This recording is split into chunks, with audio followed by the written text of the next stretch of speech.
Tapi demi keselamatan semua orang di sini dan yang paling penting untuk mendapatkan skill memeras tingkat dewa ini. Namun sebelum itu hadiah dari sistem sebelumnya bisa membantunya dan segera Jiang Cheng mengklaim hadiahnya. Dan seketika atribut fisik Jiang Cheng meningkat. Jiang Cheng tidak menduga dengan hasilnya. Seperti dugaan dirinya bisa merasakan aliran energi yang mengalir di seluruh tubuhnya. Di saat bersamaan si pria ingin menyerang Jiang Cheng seketika Jiang Cheng pun sudah siap. Dengan kuda-kudanya dan seketika melepaskan pukulan kuatnya hingga si pria tersebut terpental. Yu Xiaoxiao yang melihatnya menilai bahwa Jiang Cheng benar-benar monster bukan hanya anak orang kaya saja. Yu Xiaoxiao menyebut bahwa ini kejutan cerita yang gila. Sedangkan Jing Yu nampak ketakutan melihat kekuatan Jiang Cheng. Lalu orang-orang pun ikut nampak takjub dan menyebut Jiang Cheng sangat kuat dan hebat. Dia mengalahkannya hanya dengan 2 gerakan saja. Para wanita pun menilai bahwa selain berani Jiang Cheng juga tampan. Dan tak berselang lama petugas polisi datang lalu membawa orang gila itu pergi. Dan salah satu petugas polisi menghampiri Jiang Cheng dan mengucapkan, "Terima kasih. Karena sudah turun tangan kalau bukan karena Jiang Cheng mungkin ini bisa lebih buruk." Lalu seketika Jing Yu mendekati petugas polisi dan mengatakan bahwa dirinya ingin membuat laporan. Bahwa Jiang Cheng sudah memukul dirinya dan semua orang melihatnya, dia sangat kasar. Jing Yu meminta kepada petugas jangan sampai tertipu olehnya. Lalu petugas polisi yang menerima laporannya seketika meminta konfirmasi dengan orang-orang yang ada di sini. Apakah itu benar? Namun Yu Xiaoxiao mengatakan kepada petugas bahwa bukan begitu kejadian sebenarnya. Jiang Yu mencoba menipu dirinya supaya Jing Yu bisa menikah dengannya. Jiang Cheng yang memperhatikan menilai bahwa kebaikan hati Yu Xiaoxiao sudah mencapai 90 poin, dia sudah benar-benar jatuh hati padanya. Kemudian Jiang Cheng mendekat dan merangkul Yu Xiaoxiao untuk tidak khawatir, dirinya sudah di sini sekarang. Dirinya tidak akan membiarkan bajingan Jiang Yu mengganggumu lagi. Mendengar hal ini petugas polisi menyebut sepertinya ini semua cuma kesalahpahaman saja. Lebih baik masalah hubungan seperti ini dibicarakan baik-baik. Jiang Yu yang mendengarnya kaget karena masalah ini disebut kesalahpahaman. Jiang Yu berkata maksud dari perkataan petugas itu apa? Ada kamera keamanan di sini. Dirinya ingin menuntutnya.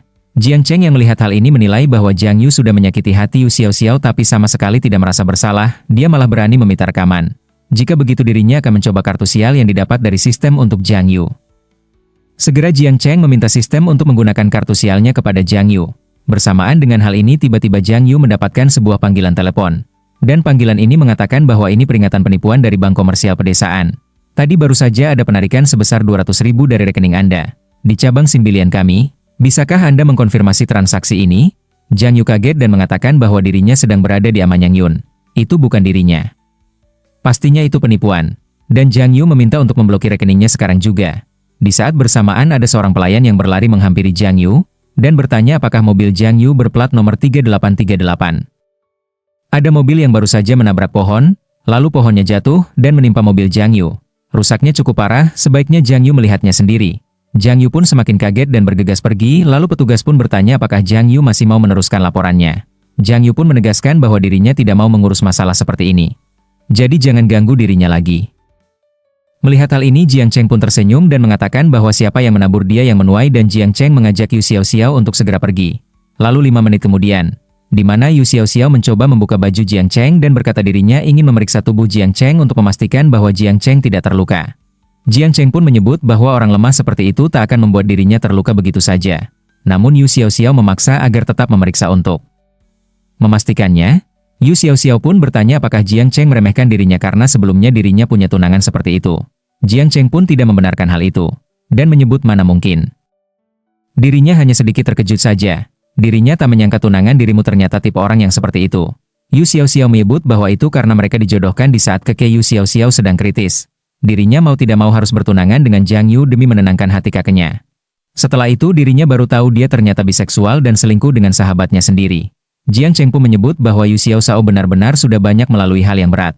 Namun, Jiang Cheng meminta Yu Xiaoxiao untuk tidak khawatir. Sekarang dirinya di sini untuk Yu Xiaoxiao. Mendengar hal ini Yu Xiaoxiao pun bertanya apakah Jiang Cheng benar-benar tidak keberatan. Maksudnya, dirimu mau terus punya hubungan seperti ini dengannya. Dan di dalam pikiran Yu Xiaoxiao, Jiang Cheng adalah pria pertamanya, walaupun perasaan dirinya kepada Jiang Cheng belum terlalu dalam. Hubungan seperti ini 100 kali lebih mudah daripada berpacaran serius. Lalu Jiang Cheng pun memeluk Yu Xiaoxiao dan mengatakan bahwa itu benar, dan dirinya tidak keberatan. Jiang Cheng meminta kepada Yu Xiaoxiao untuk tenang, dirinya akan memperlakukan Yu Xiaoxiao dengan baik.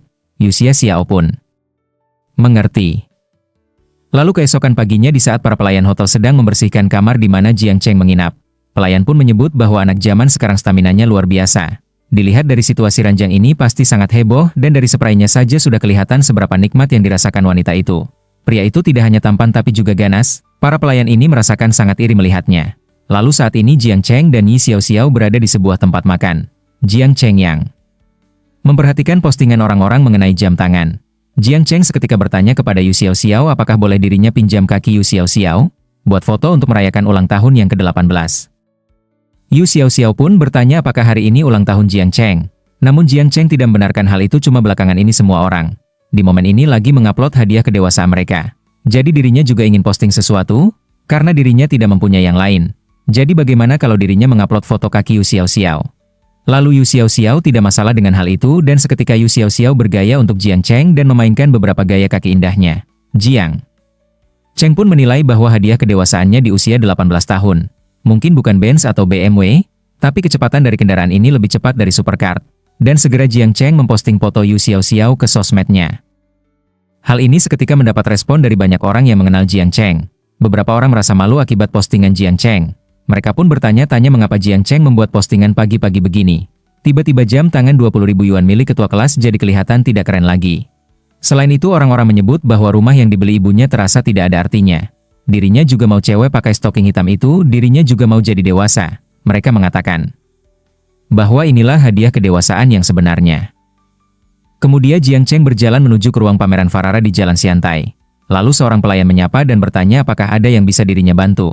Jiang Cheng pun menjawab bahwa saat ini tidak ada. Lalu Jiang Cheng pun bertanya apakah ada stok mobil, dirinya mau lihat-lihat. Lalu pelayan ini mengatakan bahwa mereka ada stok mobil dan meminta Jiang Cheng untuk mengikutinya. Di sisi lain di tempat yang sama seorang pria yang disebut sebagai Bos Wang mengatakan kepada seorang wanita yang dipanggil Suan, jika Suan suka mobil ini dirinya akan membelikannya. Suan mengatakan bahwa Bos Wang terlalu baik. Beli mobil itu keputusan besar Bos Wang, harus yakin pendapat dirinya sebenarnya tidak terlalu penting. Bos Wang pun bertanya bagaimana bisa tidak penting. Begitu syuting acara Suan mulai, dirinya akan jemput Suan setiap hari. Suan harus nyaman. Jadi Suan juga harus suka. Suan juga mengatakan bahwa itu benar-benar tidak perlu. Jadwal syuting mereka tidak menentu siang dan malam. Bos Wang tidak perlu repot-repot jemput dirinya. Kalau Bos Wang mau jadikan dirinya pemeran utama wanita, dirinya janji akan bekerja keras di acara itu. Bos Wang pun menekankan selagi Suan setuju. Peran wanita itu sudah pasti jadi milik Suan. Jiang Cheng yang memperhatikan hal ini menilai bahwa dirinya kesini mau melihat mobil. Malah dapat tontonan drama lengkap. Namun di saat itu Jiang Cheng teringat nama Suan di kehidupan sebelumnya. Beberapa tahun lagi Suan akan jadi salah satu 4 artis top pendatang baru. Dia terkenal dari foto saat keluar dari kolam renang. Lalu Bos Wang mengajak Suan untuk langsung, jika Suan suka mobil ini mereka akan bayar uang muka sekarang lalu mereka bisa pergi minum. Suan kembali mengatakan bahwa menurutnya ini benar-benar tidak penting. Lagi pula dirinya harus rapat di kantor. Bos Wang yang mulai kesal menyebut bahwa Suan cuma bintang kecil. Jadi jangan sampai banyak tingkah. Dirinya beritahu Suan, jika Suan tidak menemani dirinya minum, investasinya batal. Bos Wang meminta Suan untuk berhenti berpura-pura. Dirinya sudah buang-buang waktu dan sudah bersikap baik-baik kepada Suan. Lebih baik siap-siap atau tunggu saja sampai Suan masuk ke daftar hitam. Mendengar hal ini Suan menekankan Bos Wang mau invest atau tidak, jawabanku tetap sama. Dirinya tidak akan menyerah dan mengatakan lakukan sesuka Bos Wang saja. Bersamaan dengan hal tersebut tiba-tiba notifikasi sistem Jiang Cheng muncul. Dan mengatakan bahwa misi spesial terpicu. Bantu Suan keluar dari masalah dan dapatkan kesediaan Suan untuk mendatangani kontrak. Jiang Cheng akan menerima hadiah khusus dalam menyelesaikan misi. Melihat misi ini Jiang Cheng bertanya-tanya soal memperoleh kesediaan Suan untuk mendatangani kontrak. Tapi dari kata-kata saja tidak cukup, dirinya harus membuat Suan percaya kalau dirinya memang punya kekuatan finansial. Lalu Jiang Cheng pun bertanya kepada pelayan dengan suara yang keras. Dirinya dengar bahwa ada beberapa syarat untuk membeli LaFerrari. Pelayan pun membenarkan hal itu. LaFerrari adalah model mobil edisi terbatas di toko kami. Jiang Cheng perlu memverifikasi modal untuk membelinya. Selain itu ada juga syarat lain. Harus sudah memiliki setidaknya 5 model mobil merek kami. Dan menjadi pelanggan lama sebelum memenuhi syarat untuk membelinya.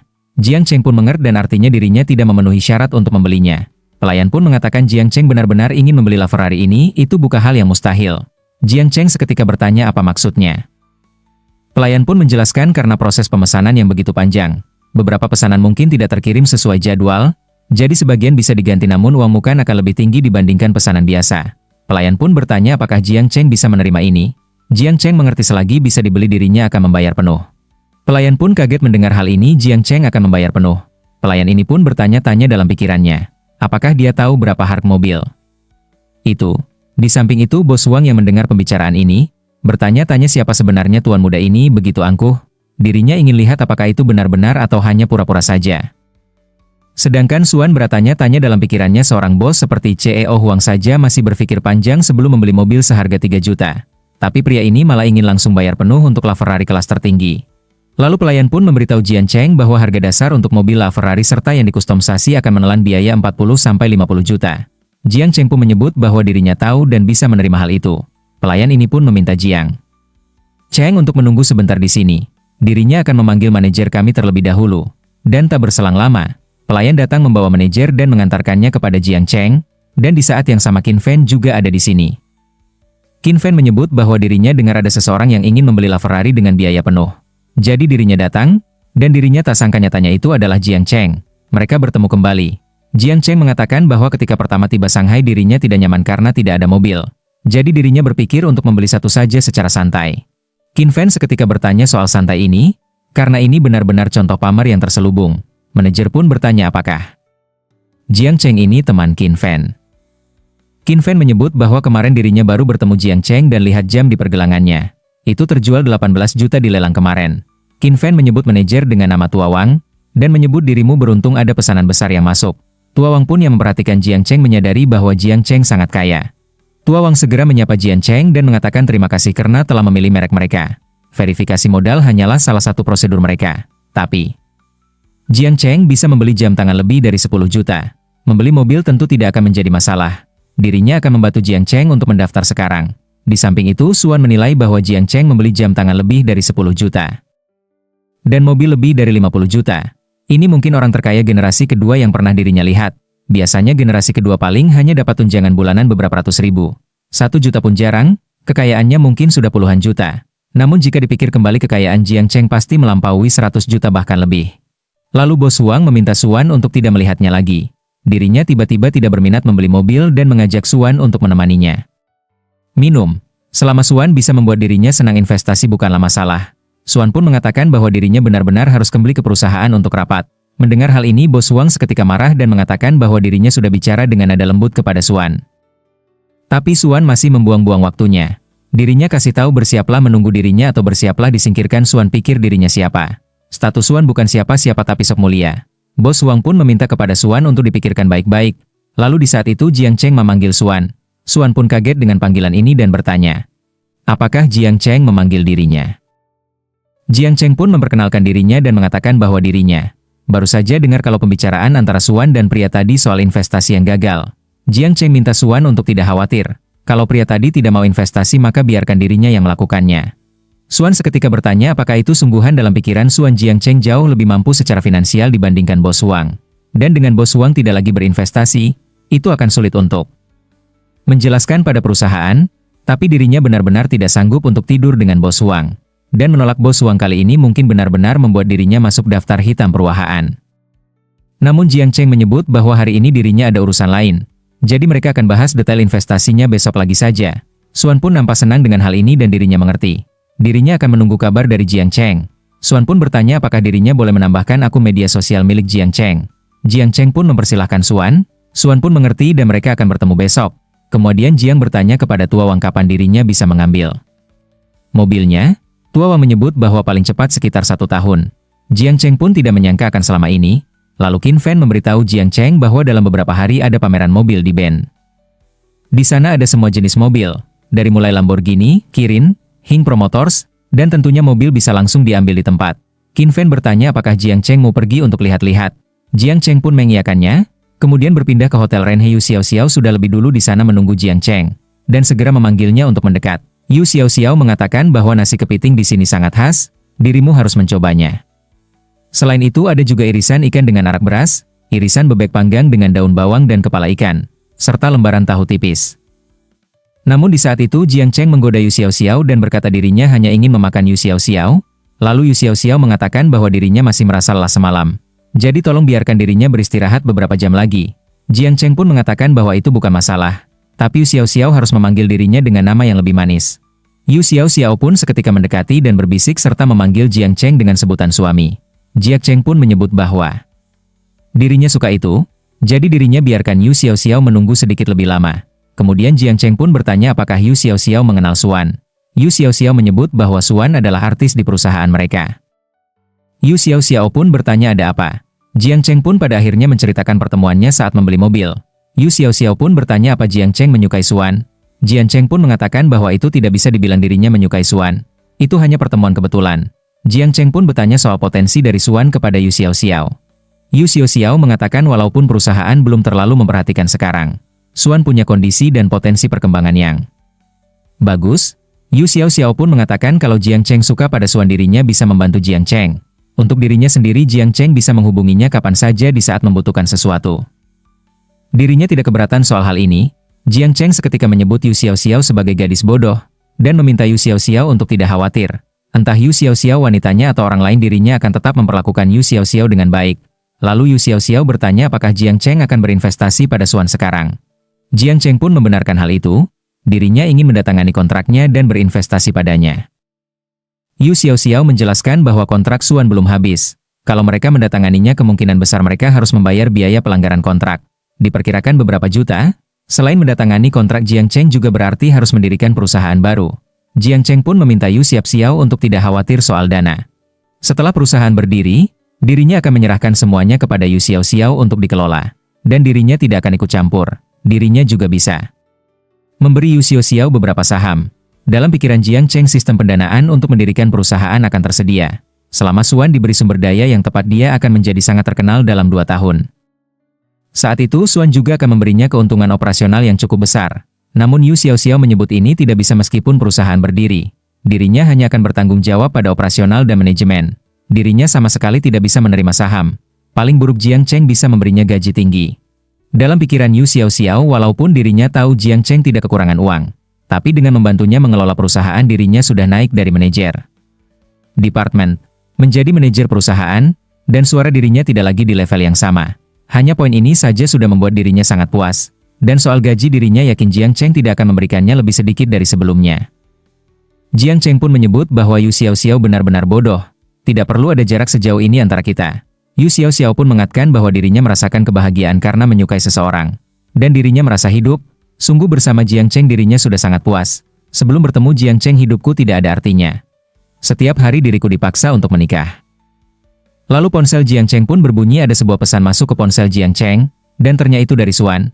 Xuan menyebut bahwa ini mungkin agak lancang. Tapi dirinya tetap ingin memastikan dengan tuan muda Jiang Cheng. Apakah besok kita akan bertemu di mana dan jam berapa? Melihat hal ini Jiang Cheng menilai sepertinya ada yang cukup bersemangat. Dan untuk cerita selanjutnya di part berikutnya. Sampai jumpa dan terima kasih.